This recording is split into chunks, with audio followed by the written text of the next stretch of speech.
নমস্কার বন্ধুরা, আজকের পর্বে আপনাদের সবাইকে স্বাগত। কাঁচা আমের একটা দারুণ মজাদার জুসের রেসিপি দেখার জন্য। অনেকেই কাঁচা আম পছন্দ করেন, আবার অনেকেই খেতে পারেন না। তবে এইভাবে কাঁচা আমের জুস বা শরবত তৈরি করলে সবাই বেশ পছন্দ করে খেয়ে নেবেন। আমার জুসের এই সহজ রেসিপিটা ভালো লাগলে লাইক, কমেন্ট, শেয়ার করবেন আর চ্যানেলটিকে সাবস্ক্রাইব করে পাশে থাকবেন। তাহলে চলুন দেখে নেওয়া যাক আজকে কাঁচা আমের টক ঝাল মিষ্টি জুস বা শরবত রেসিপি। কাঁচা আমের জুস বানানোর জন্য দেখুন আমি এখানে দুটো কাঁচা আম নিয়ে নিয়েছি। এই কাঁচা আম দুটোকে খোসা ছাড়িয়ে আমি ছোট ছোট করে কেটে নিচ্ছি। দেখুন বন্ধুরা, আমি খোসা ছাড়িয়ে ছোট ছোট করে কেটে নিয়েছি। আমি এখানে ছোট সাইজের দুটো আম নিয়েছি। আপনারা চাইলে আমের পরিমাণটা কম বেশি করে নিতে পারেন। দেখুন আমি এরকম করে ছোট ছোট করে কেটে নিয়েছি, আর আমটা কিন্তু খুবই নরম। ওর মধ্যে দিয়ে দিচ্ছি কিছুটা পুদিনা পাতা আর দিয়ে দিচ্ছি কিছুটা ধনেপাতা কুচি। পুদিনা পাতা ধনে পাতা দিতে না চাইলে আপনারা নাও দিতে পারেন, তবে কাঁচা আমের শরবতে দিলে কিন্তু খেতে দারুণ লাগে। ওর মধ্যে দিয়ে দিচ্ছি একটা কাঁচা লঙ্কা। ঝালের পরিমাণটা আপনারা কম বেশি করে নিতে পারেন।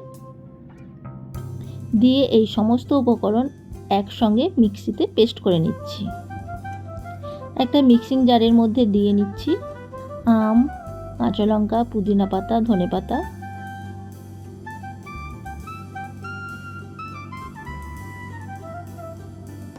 ওর মধ্যে দিয়ে দিচ্ছি 4 টিস্পুন চিনি। চিনির পরিমাণটা আপনারা অবশ্যই দেখে দেবেন।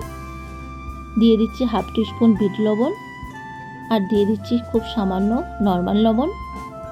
দু রকম লবণ ব্যবহার করলে এতে করে শরবতেরটা খেতে কিন্তু দারুণ লাগে। দিয়ে দিচ্ছি হাফ টিস্পুন গোলমরিচ গুঁড়ো, আর দিয়ে দিচ্ছি হাফ টিস্পুন জিরে গুঁড়ো ড্রাই রোস্ট করা। দিয়ে দিচ্ছি হাফ কাপের মতো জল, দিয়ে খুব ভালোভাবে মিহি পেস্ট করে নিচ্ছি। দেখুন বন্ধুরা, আমি এখানে মিহি পেস্ট করে নিয়েছি। এই যে পেস্টটা এরকম হয়েছে। দুটো গ্লাস নিয়ে নিচ্ছি।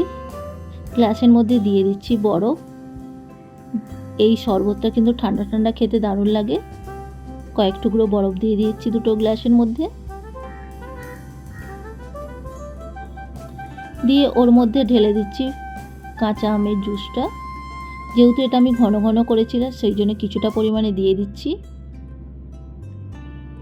আর ওর মধ্যে ঠান্ডা জল অ্যাড করে দিচ্ছি।